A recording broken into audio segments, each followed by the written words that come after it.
Good afternoon, good evening, good whatever time of day it is. Thank you for tuning in to Conversations with Dr. Don. You're very fortunate today because I have my great niece, Yvonne Randall, as a guest tonight. And I'm so proud of her, what she's done with her life and her career. And I wanted to share what she's about with you. I think you'll find her quite interesting.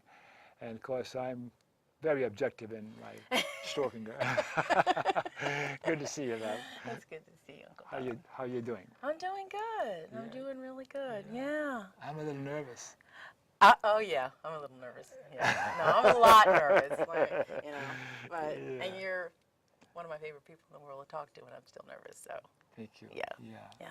So as you know, the show goes in two parts typically. Sometimes I'll have one guest for the hour, sometimes two. Mm-hmm. And it turns out there's so much about you and your background. I think we can fill the hour easily with just talking about who you are and this field that you're in, because I've never talked to anybody before about the field of recruiting. Yeah. Yeah. It's one of those fields that everybody knows about recruiter. Mm-hmm. A lot of people don't like recruiters. Just because there's a lot of misconceptions and misunderstandings. There's some really awesome recruiters, and then there's some recruiters that are maybe not as focused on some of the things that they probably should be focused on to really build some really good relationships and get results for both their clients and their candidates. Results. Mm-hmm. Well, before we talk about recruiting, let's talk about you. Ew. Let's see, I'll start with my cheat sheet. Okay. And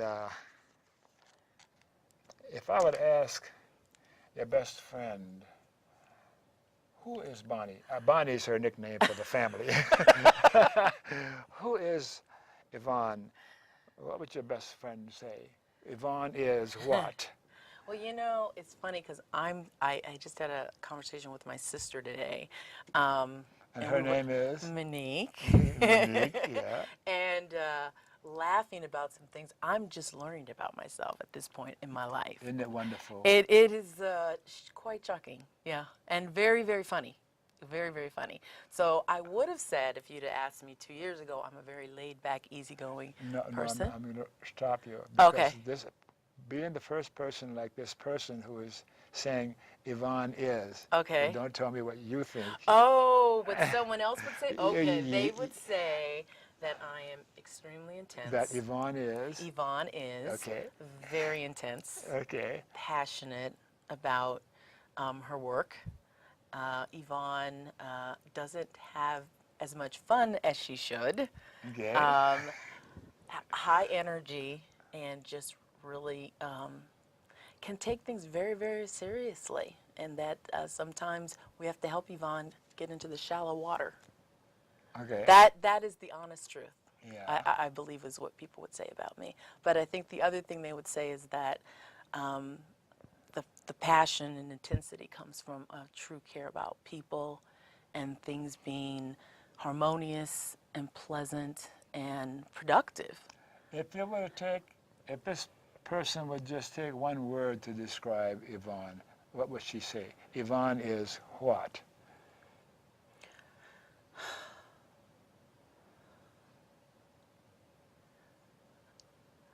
Yvonne is a truly nice person. Okay.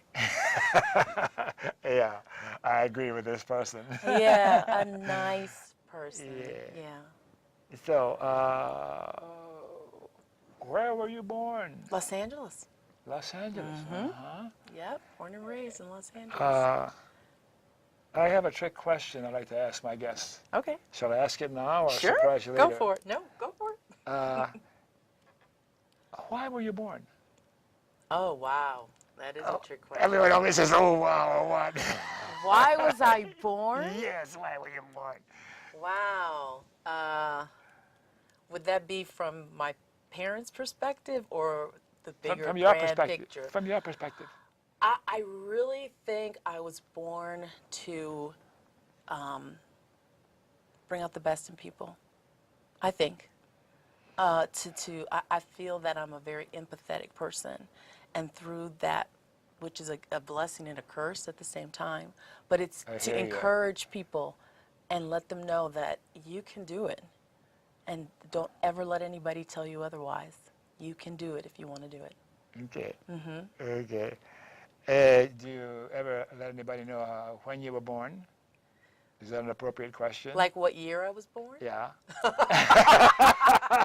Already I You blew know, it. Let's shut the whole thing down. let's just say, let's just say my favorite music was in the 80s All right, that's and good the enough. early 90s.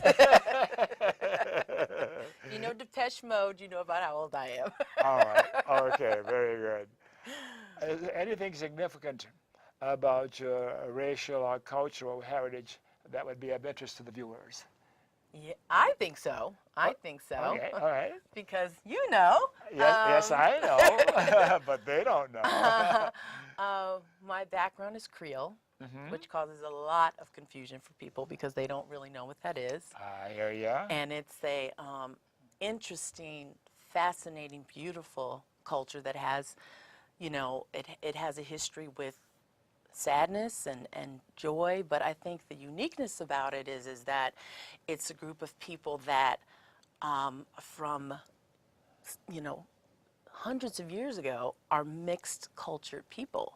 And there's a lot of focus on people being, have a diverse background or being multiracial or biracial, or Creole people, that is the definition truly of Creole people, is that it is a combination of, three or more different nationalities in one group of people. And from that comes a lot of knowledge about different races, different foods, different languages. We can look anyway. We could have blonde hair and blue eyes, and we can have, you know, curly hair, and I mean, we can just look every color of the rainbow. I think it's the epitome of America. It just really signifies what America was supposed to be. That's my opinion. Someone suggests that Creoles are more out front with their feelings and their expressions than ordinary people. Do you find that to be true? I would have to say that's probably true. Yeah. I think maybe the mixture of all those different cultures coming together that had something, when you think about, at least what I think about a Creole being is a French background, African American, and Native American. Those are three very powerful different cultures kind of coming together in one group of people. So, I've talked about them in terms of red, white, and black. yeah, It's as straightforward as you can get. you can't get any clearer than Because the that. further back you go by generations, the more tainted it's likely to be, because all sorts of things happen way back in previous generations. Yeah. And these people are always amusing to me when they talk about their heritage, as though this happened and the record shows this and the record shows that. The record means nothing when human beings get together deliberately and by accident in all sorts of ways. Absolutely. So I kind of look at them and say, sure, yeah, all Yeah. right. There were feelings involved. There were, I Feelings. mean, it's people. Yeah. I mean, obviously there's a lot of history and there's books and things that can kind of put it into this intellectual sort of way of looking at it. But beneath that is all the feelings that come along with why all those people came together. Yeah. And a religious preference. Do you have a religious preference nowadays? I was brought up Catholic, from a long, long line of Catholics. I know. And I've sort of, I consider myself an extremely spiritual person, but not a particularly religious person. And by that I mean is that I believe in the goodness of God. I do consider myself a Christian, but I believe that if you are a person who believes in a higher power and God and love and people coming together, I can be open to other types of beliefs, philosophies. That's fine. So I'm non-denominational, and I consider myself a spiritual person. I don't care to be called religious. Can you say a few more words about what you mean by a spiritual person? What is a spiritual person? You know, I think it's a person who strives to live at a higher level of consciousness, an awareness of things that you cannot necessarily, you can't see with the eyes. You can't even necessarily logically explain it. It's something that you feel. It's an understanding that at the end of the day, people and relationships and how they come together and how they commingle is really what it's all about. And you can't put money on that or jobs on that or governments on that. That is the pure essence, that light of who we are. And if we can sort of start to build a world from there, I know it might seem all pie in the sky, but I think it's possible. And I think spiritual people are striving to get more and more or move their lives more and more in that direction, to think from the heart or to work from the heart, to function from the heart than from the brain. Isn't it more a sensing rather than an intellectual explanation? It is. Spiritual, yeah. Yeah, I read The Power of Now, which really helped me to be able to kind of articulate that. And the fact that human beings are evolving, where it is something where we're learning to go inside and listen to what are those things in our heart that's telling us to do. Because sometimes our heads are trained to do things, say things, act a certain way, because that's just what we've heard all the time. We've never even taken the time to think, does that feel right to me? Sometimes? Oftentimes. Most of the time. So. Yeah. How about your formal education? Yeah, anything of interest, particular interest about your formal education? You know, my first love was art, actually, and I still consider myself at my heart, you know, at the root of who I am, a creative, artistic person. And so my first thought was that I would be I wanted to be an interior designer. I wanted to be something artistic. And I wanted I just loved houses. I used to think I wanted to be a set designer. You know, I was always fascinated watching TV and seeing kind of how magazines were displayed on a bed, or, you know, how that cup kind of lined up with the book, or just to add to the TV show.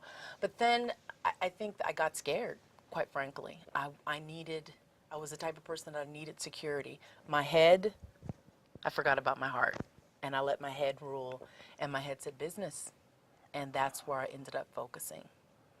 So I think the most interesting thing about me in terms of education and training is that I started off in one direction and ended up in another direction. I've learned that there is so much to learn in the workplace that's never taught in school. And you have to be very open and humble enough to know that there are all types of learning. Dealing with people, dealing in the corporate environment is something that I don't necessarily know that our students are getting what they need to be able to just hop right into that environment. And, you know, I wouldn't expect that there would not be some hurdles to come over. But I do think they could be a little bit better prepared so it isn't such a shock to their system when they get out of college and are expected to look for a job. How would they get a little better prepared? How would they get a little better prepared? Right now, as things stand, I think it's up to the parents and the student to recognize that I need to do more than just go to class, study, get a grade, and then do nothing, have a little part-time job, whatever. I think it comes to, once you get to a certain point in your education, let's say your college education, is to start, let's say you're going to be a finance person. There are usually some sort of organizations, projects, things that you can be involved with that may take you around the world. You never know. I had a guy, I do a coaching business on the side where I work with people who are either sort of in the middle of their career and kind of stuck and looking for how do I move forward, or sometimes they're people who are just getting out of college, have been out of college a couple years, don't know how to take what they've learned and apply that and get the type of job they truly deserve. And I work with an awesome young man who didn't really realize that even though he hadn't actually worked, he had done so much in college that it prepared him to move quite well into the work world. For instance, he was involved with a entrepreneurial program in school. He had to apply for that program. So he wasn't just, it wasn't just sign a piece of paper and jump on board. You had to go through a sort of interview process and be selected. From that program, he learned how to put together business plans. He met with leaders in different companies and talk with them about what it is they do, how do they plan their business. He traveled to other countries. So that was more than just his formal education. Absolutely. That rounded him enough to be able to do what he's been doing successfully. Exactly. How about your success ratio for these people you've been coaching? You have any evidence about whether you did any good with them or not? I do.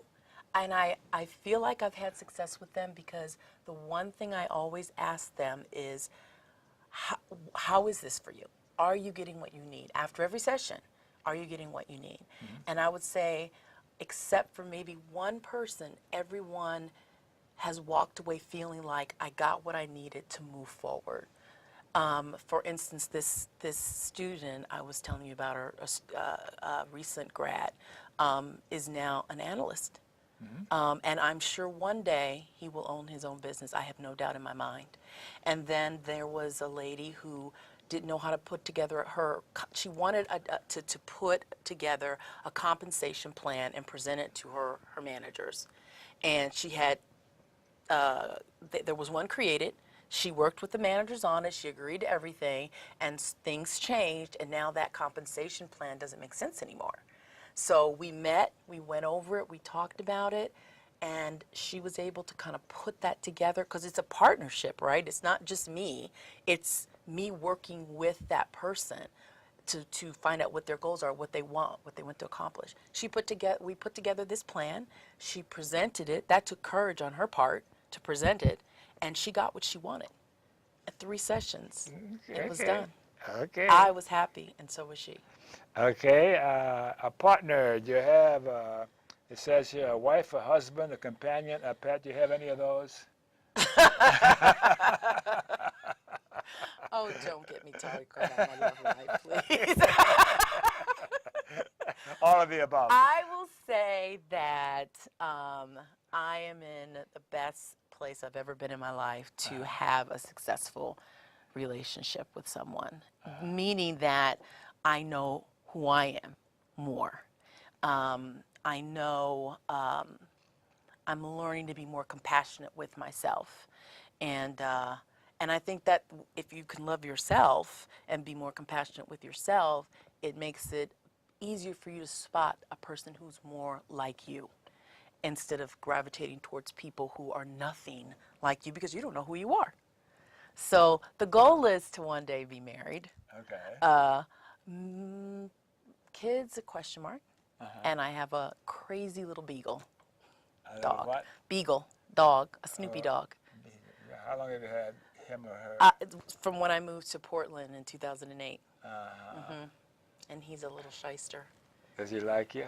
Yeah, he does. And I like him too. Yeah. So.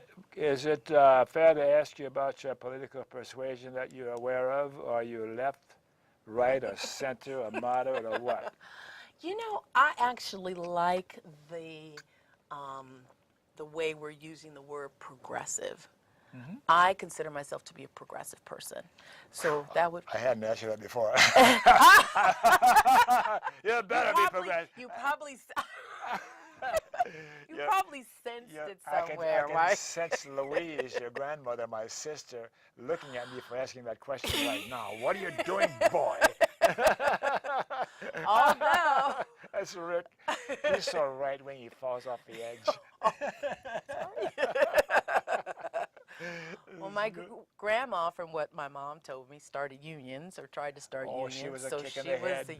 Grandma that was a tough lady. yeah. Louise. Oh, there's a whole story and a half Yeah. about her. I I think she's a book. Fearless woman. She's yeah. On the one hand, fearless, and on the other hand, terrified of the dark. Oh, yes. She's incredible, this woman. It's My sister, Louise. Yeah. Another story. Yeah, another story. But yeah, so I would consider myself a progressive, and by that, I guess that would be the closest I could define that would probably center, in the sense that I definitely believe that people come before money, but I do believe that, for instance, the private sector business is made up of these people that I care so much about, that we all should care so much about.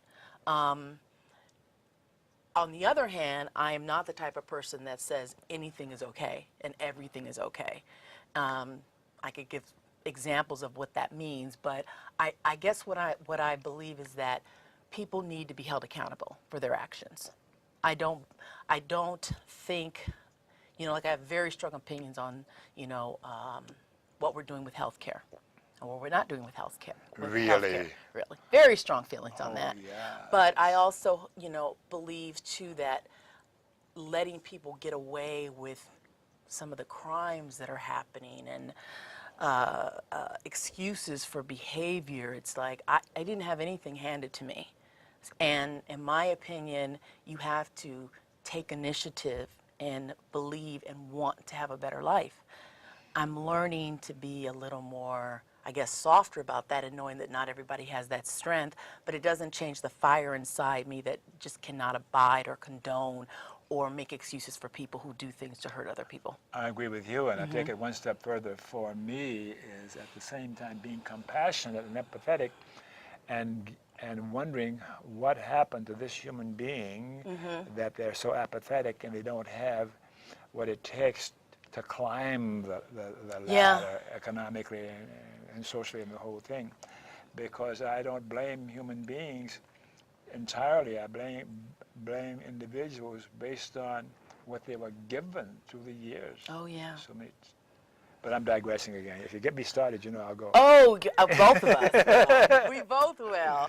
It's a complicated, I think probably the most difficult thing politically is, where do we draw the lines?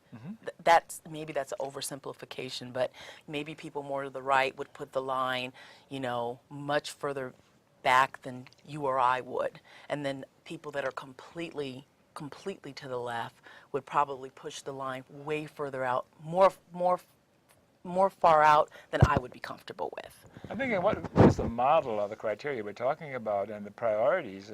For me, it all starts with deciding what's more important, listing an order of priorities for things that are important.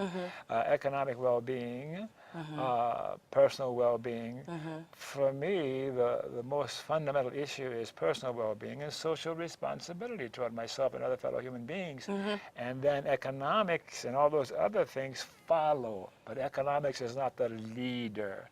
It's just like my head and my thinking isn't the leader of my being, my heart, my gut, my spirit. That is the leader. And let the others follow and support what my heart and my gut tells me. And I think there's a lot of fear involved in thinking that if you take care or contribute to the greater good, that you're going to give away what you have. I have to hold on to mine, because if I give it away, and that's, I guess, circles back to that spirituality where there's that belief that there's enough for everyone. If you give, it will come back to you. But we're taught, what you just said a moment ago is true, and that is not true. The second thing you said is what's true. The more we give and the more we reach out, the more there is to pull from and to share with. Absolutely. And there's a certain satisfaction, a basic fundamental satisfaction in being kind and giving and caring for somebody. Oh, yeah. This is a deep sort of a spiritual, if I may, it's thing true. that goes on. And I think that even, for people who want to eventually see some sort of monetary or physical manifestation of these acts, we've seen some bad economies.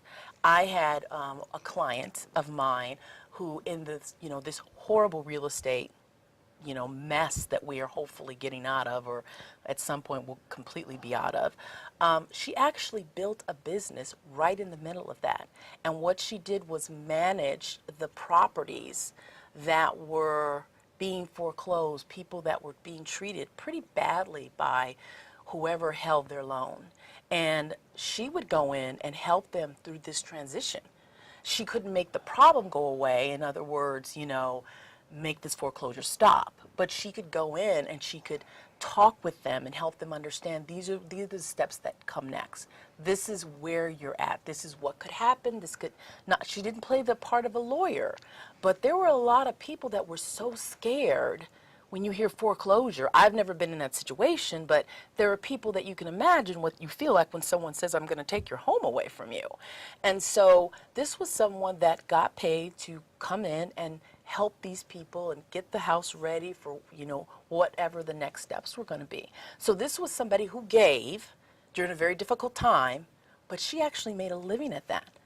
And I was pretty impressed by that fact. And she probably did it caring and from here rather than from here, or more from here than from her head. I think it had to be able to have the patience and the sympathy and the understanding to go, wait, you know what, you don't have to take that call. This is already done. The foreclosures happen. You don't have to take that call anymore. And for some people, that was a lot. That was actually a lot. So I think from doing some of these acts, there really is, if you're the type of person where you're like, I need to see something come back monetarily or what have you, I think that goes right along with it. And there's nothing wrong with that. All right. They're going to yell at me in a minute to take a break, but I want to ask you a couple of, mind your business. We've been fighting for over 10 years, I think I told you. Any persons from the past or alive today that you particularly admired or look up to? Any names, one or two people that you...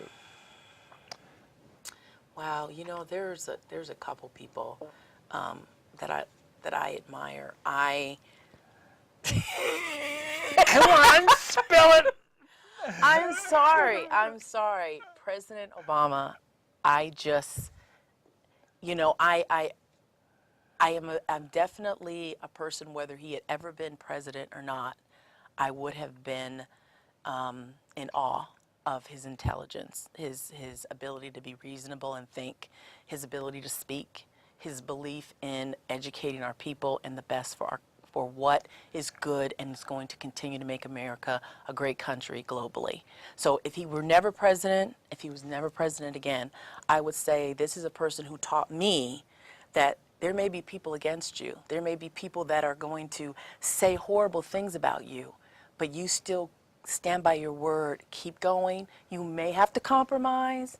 You may not like it. You can't please everybody. But you know what? I feel like I learned something from looking at that, going, you know what, Yvonne? You will get it. You will get through. If these people can get through, you can. And be reasonable, be calm. Just don't freak out over everything. And that's something I continue to do. Okay, you got President Obama, and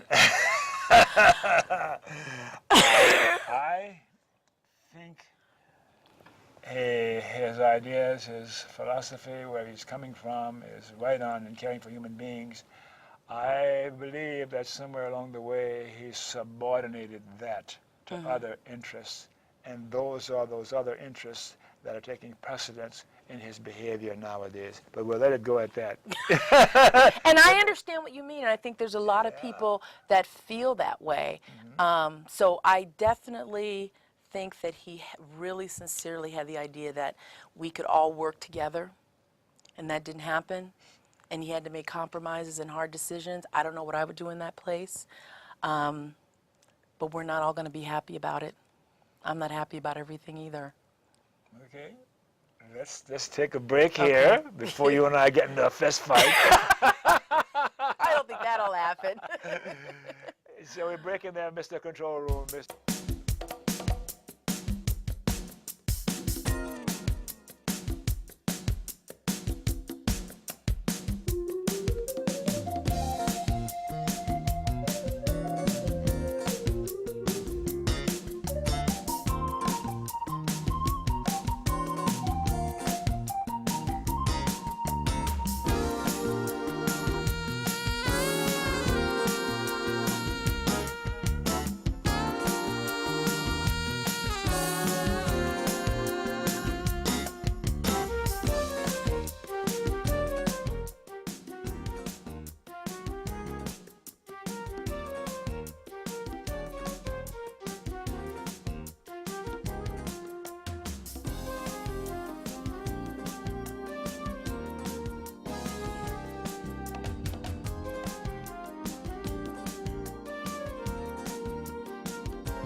I'm so glad you didn't run away on me.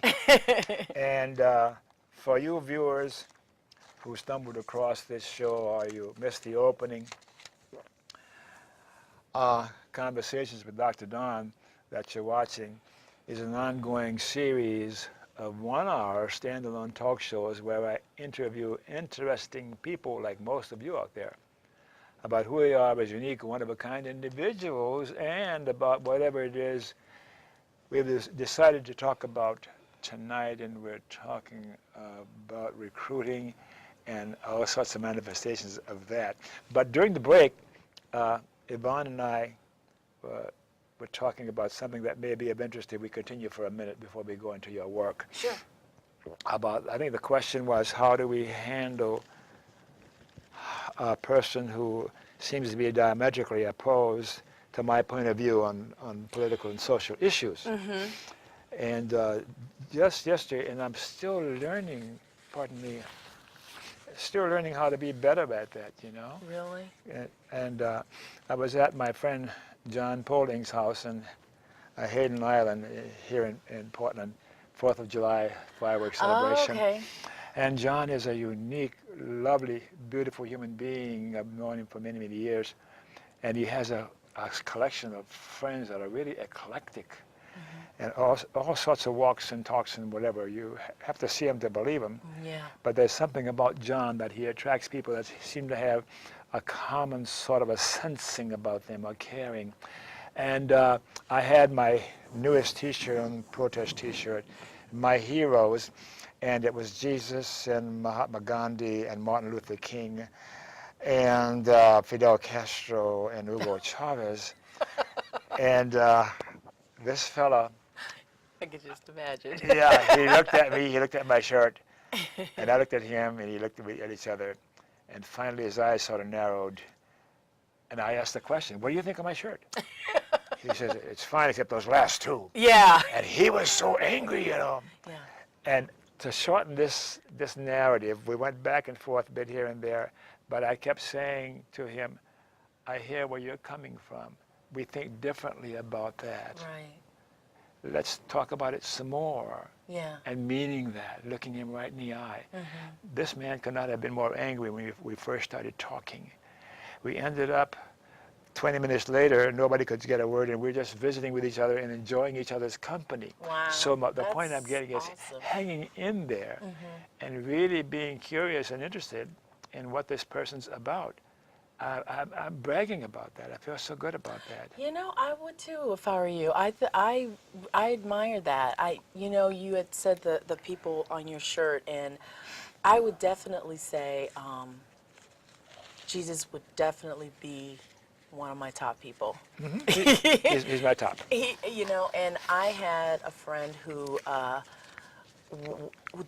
didn't believe in, was just, let's say, atheist, without going into too much details about her You know I'm a personal humanist. situation. Yes. But she'd asked me one day, she just said, she said, I don't understand what the big deal is about Jesus. And I just kind of walked her through what I know, what I believe to be true, what I've been taught. And you know what she said to me? She said, thank you for talking to me and not getting mad at me. She goes, I've never had anyone talk to me about Jesus and not get angry at me for asking, what's the big deal? And I said, why should I be mad? You're truly trying to understand, and I'm telling you what I know and how I feel. And we walked away with both of us feeling like, wow, you feel good, I feel good. And she still believes what she believes. Yes. But she at least understands, but for her it was like, maybe that was her intention. Is she going to get mad at me if I ask her that question? I got to tell you what I finished up with in this discussion with Oh, bless you. person, hay fever. I said the thing these people on my T-shirt have in common is they are all lovers of human beings, of humankind. That's the fundamental thing that each of them have in their own way, coming from all sorts of different directions. And because we prepared the way, he was ready to hear what I was saying there. but we got to talk some more, him and I, to see a little more Where of it his goes. perspective now. But I had to tell you that story anyhow. So let's continue on with you, because you're the. Now we're talking about recruiting, and what kind of recruiting do you do? So primarily I've been in corporate recruiting, or what some people call in-house recruiting. So the departments within a company that is supporting the recruiting needs of that business versus, which I have spent some time being an agency, a staffing agency recruiter too, where you're working for a third-party vendor of a business to supply them with candidates to fill their open needs. But the bulk of my career has been in corporate recruiting, which I enjoy much, much more. Corporate recruiting. And you talk to human beings to see if they'll work well for a certain position that's available in a corporation, a company you're working for? Yes, the company that I'm working for will have open positions based on a number of different factors, driven by the market, driven by the growth of the company itself. Because sometimes a market may be down, but a particular industry may be doing quite well. Sure. Or maybe a booming industry, like we've been in a down economy, but if you look at, the green movement, alternative forms of energy, that if you want to get in somewhere where there's a future, that's the place to start looking, because there is quite a shortage of people in that area. And so even an economy that's not doing well, it's always good to kind of like open your mind to look around and go, but who is doing well? So what I do is I help the companies that I work for to find the right people to fill their open positions. Those positions could come available because maybe they are coming out of a bad economy like we are now, and they've got a lot more work now, and they have a lot less people because people were laid off, and so now they need to bulk up.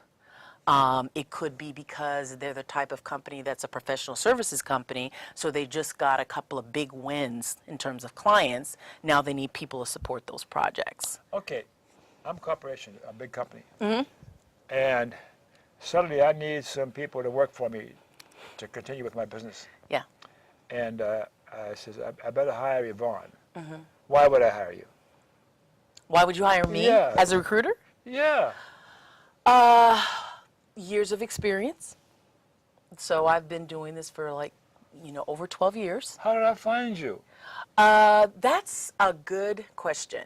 Finding recruiters is not as easy as one might think. I would guess it isn't easy. Yeah, it's not where you would your normal way of finding people for a job. And this is at least my experience, is that recruiting is a very tight-knit community, and you tend to reach out to that recruiting HR community and ask for the people that you think would be good. HR, human resources. Yes, HR networks, groups on social, social media obviously is a huge thing. Specific associations that recruiters would be involved with is reaching out to those people and say, hey, I need a really strong recruiter, who do you know? That tends to be a lot of times the bulk of the way people find their recruiters. What about the normal ways of finding work through the employment office or ads in the paper and the internet? Why would I have to go to a recruiter to find the person I need to fill this slot that's hungry for someone to come into in my company? Why would you not go the normal route to find a recruiter? Yes. The one thing that comes to my mind is, if you are a recruiter looking for a job, you're not going to post your resume, say, on a job site, because other recruiters that you're working with, including your manager, is going to see your resume out there on that job, out on that job board. Because we're always on the job boards. That's recruiters, we're on the job boards, we're in the social media, wherever there are people looking for jobs, we're there. And you find so those if you're looking people, for if you're doing a confidential search for yourself, you're not going to post your resume out on a website and say, hey, let's say you're my manager, and you're going to be on, because you're on these websites or wherever talking to people, looking for people, and you come across my resume where I just express, that I'm open for opportunities. Well, okay. I got this company and I need a person of certain qualifications, and why can't I call the employment office or go to these other places that we mentioned and find somebody and sift through those people myself? But instead, I would hire you because you're a specialist and you do this screening for me. I tell you why. Why? I tell you why. Am I clear with my question? Yes, very, very clear with your question.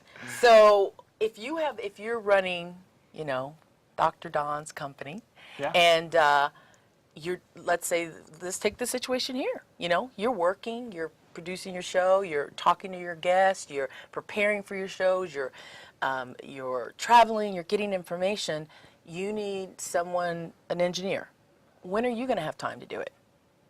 Because once you pick up that phone and call, let's say, an agency and say, I need someone, you are going to be bombarded with calls. Okay. People are going to start sending you their resumes. People may walk in your door. How will you get your job done? Seems like a dumb question. I take it back.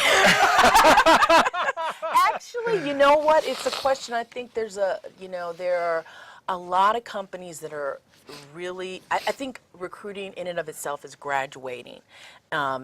It's becoming, it's having a bigger seat at the table in businesses that are doing their planning for, their specific business goals or initiatives or whatever they may be going through. There needs to be more, but there is now more of a presence of recruiting at the table in terms of the overall business strategy. And I think that's because people are understanding we need recruiting. We need people who can find us a hire. Because here's the other reason why you would need a recruiter. Because not only are you busy, so you're only going to have a short amount of time to do this, and it's a very time-consuming process, there are certain things that a recruiter does to be able to, there are some candidates who can come in and tell you exactly what you want to hear. And you think, I've got the greatest person in the world. But did you ask them the probing questions that's really going to get to what you need? Are you going to ask them in a way, if I say to you, so you've produced your own show for 10 years, is that right? Yes. Mm-hmm. You say yes. Yes. And what I would want to do is go, tell me a little bit about that. Tell me a particular show you produced. What were some of the challenges? What were some of the things that worked really well? I would want to go into give me some examples of what it is you did. I don't want yes or no questions. And that's where when you do that.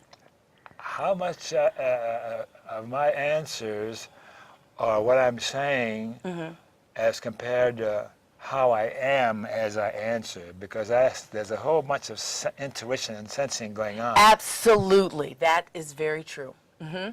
It is definitely, I would say, and I found this to be true with a lot of colleagues I know that are recruiters. They're very much people who have, they have to go by a gut instinct as well. Sure. And it gets stronger as you've been in the business, but I know there are times, and I'm sure every recruiter can say that they've had this time where you thought, something's not right here. Mm-hmm. But everything looked right. You asked all the right questions, but something said something's not right here. But you went forward anyway, and later you said, yep, I knew there was something not right there. And the person just vanishes on you. Maybe they never call you back again. Maybe they don't show up for their first day at work. It could be a lot of different things. So yeah, there's definitely a level of intuition that gets strengthened as you do this work longer and longer. Because this is a very personal thing when you talk about someone looking for a job. Of course. And it's a personal thing when you talk about a hiring manager who wants someone that's going to be on their team every day. And it's a relationship. Of course. So, yeah, it can get pretty intense. So then, there's some recruiters out there, and there's a fair number of them.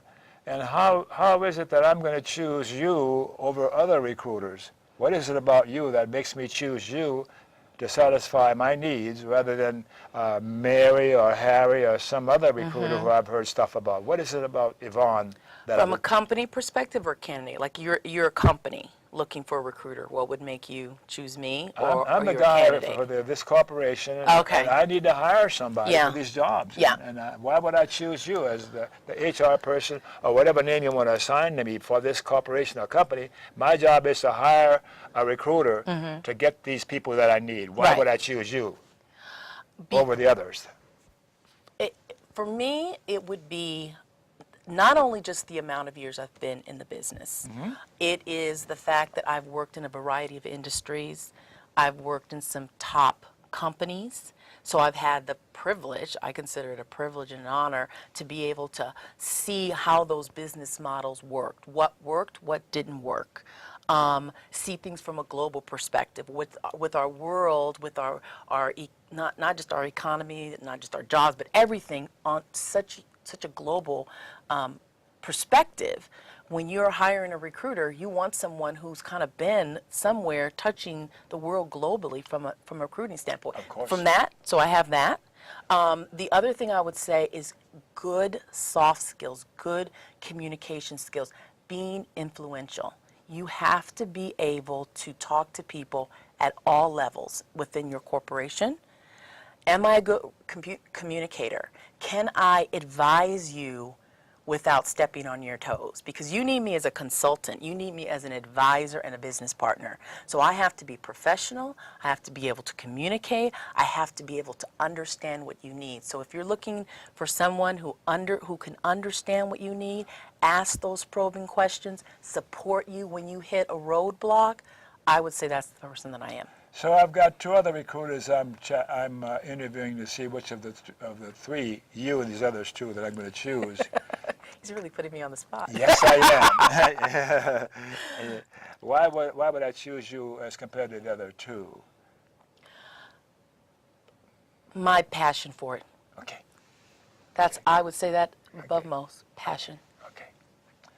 Yeah. Is that what you were getting to? Yeah. I'm really pushing. It's hard I'm leaning on you. And I ask people too, what are your strengths? What are those things? And I usually say, it's hard for us to talk about ourselves. What would your manager say or your colleagues say or whatever? And here I am in that situation because recruiters are candidates sometimes too. I'm asked that question and I'm hesitating because it's hard for you to come out and say, because I'm awesome. Well, not for some people, but, because I'm good at what I do and I love it. Yeah. So, yeah. And you've been doing it for a long time. Yeah, I was really fortunate to start with a global company. Can I say the name or I shouldn't say the name? Don't say the name. Okay, but it is one of the big 5 financial companies. And I worked in their consulting side, and they will forever be the best training ground I ever got and the best group of people I've ever worked with that let me fly.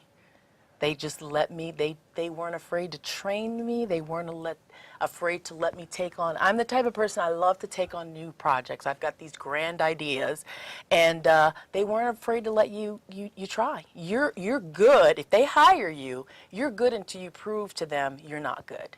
Yeah. And I think that's something that some companies don't get.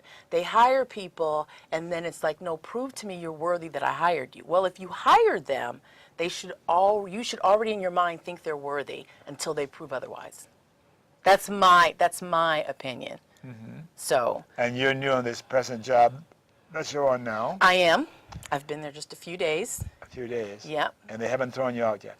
They haven't thrown me out yet. No, they haven't. And I think that this company does have more of that sort of philosophy. One of the things a lot of people are talking about in employment today is what is the company culture? A lot of people are, especially in a time when we've got 3 different generations in the workplace. And all 3 of those generations want something different. But I would say something that's common with 2 of them is, what is your company culture like? Meaning, I want to know, how am I going to feel coming to you every day and sitting in that office every day? Is it an environment that inspires me, or is it an environment where I feel squished or I feel beat up? And some people would rather take a little less money than not be in a culture that makes them feel inspired. Yeah. Have you ever talked to a corporation or a company that wanted to hire you, and it didn't feel good what they were about, and you didn't go to work for them? Yeah. Really? Yeah. Actually, and it's kind of easy to do that. You can just price yourself out. You know, but it's a good way to not move to make the decision not to move forward in the process if you know, like, let's say you know early on before an offer is made, you know this doesn't feel right. For me, for instance, as a recruiter, if I'm going to recruit people into a company and I don't feel good about that company, I'm not going to feel good about me. Of course. I can't do it. So there was a company where I felt like that, and so because of that, I knew what I was worth and I knew they weren't going to pay it. And so I had no problem pricing myself out by telling them exactly what I wanted. We're running out of time. What's unique about the job market today that makes your job more difficult or more challenging? I would say the fact that we are in a place, like I said, where there's 3 different generations of people working. That's unique, huh?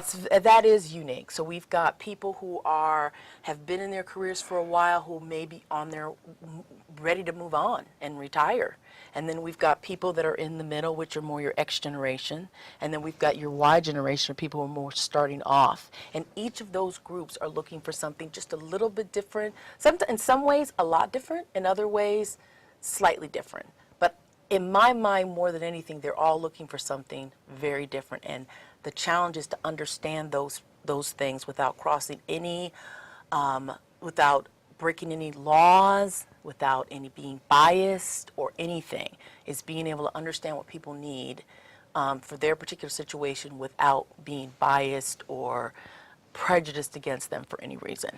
Because of my age, it's hard for me to grasp going, say, in 10-year increments, what it's like to have been out of that kind of work, say, for 10 years, and then go out and be a recruiter again. I'm thinking about technology and all the woo-woo stuff out there in business and the kind of work that you're recruiting for. Yeah. How do you stay up on things that you need to be up on in order to talk intelligently to the people who you're interviewing for positions? You know, I think that's one of the ways the passion helps for me, and that is that I can research stuff online myself. You know, like I'm in IT, I am in IT recruiting. I love IT recruiting, but it is always changing. IT, what is that? Information technology. Okay. So it's always changing, and I'm in the soft end of it. So I'm doing more software development type thing than, say, engineers who are building the computers. Yeah, which is fascinating to me. But I've got to read the newspapers, the magazines, ask people, go on the internet if I hear a new terminology about some technology that changed. Just go on. You can look on Wikipedia. It'll tell you everything you need to know. You have to be willing to research. Willing to research. Which, as a self-proclaimed nerd, that's quite easy for me. Okay, we have to stop. Okay. In a minute or so, what can you say to our viewing audiences that would be useful for what we've been talking about now? Look at that camera over there and tell them. I would say that you're going to hear a lot of mixed contradictions in terms of what the market is doing right now with regards to employment. And what I would say is be positive, be optimistic. Things are getting better. They may be getting better in certain spots quicker than others, but it's happening. Don't give up. Okay. Don't give up. Thank you.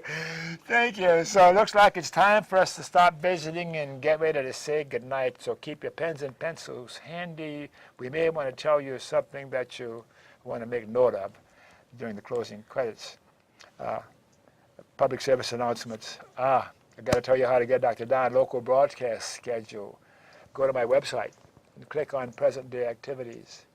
And another public service announcement is how to watch my shows on the web. Go to my website again, www.donbaham.com, and click on favorite links. There's about 200 shows there, interviewing all kinds of people, pizza makers, professors, doctors, or whatever.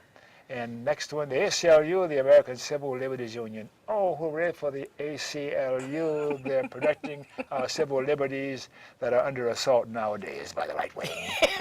And the next public service announcement is, again, Dr. Don shows, broadcast by other stations. Ask your local public access station to go to www.pegmedia.org, www.pegmedia.org. And my friend Rick doesn't like the ACLU, but who cares about Rick? Another public service announcement.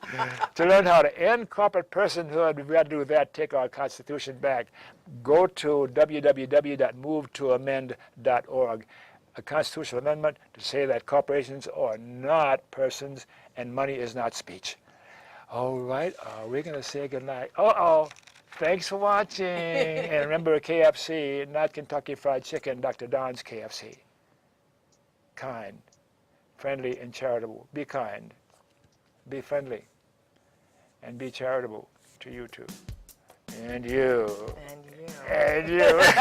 And you. And Rick. And Ted.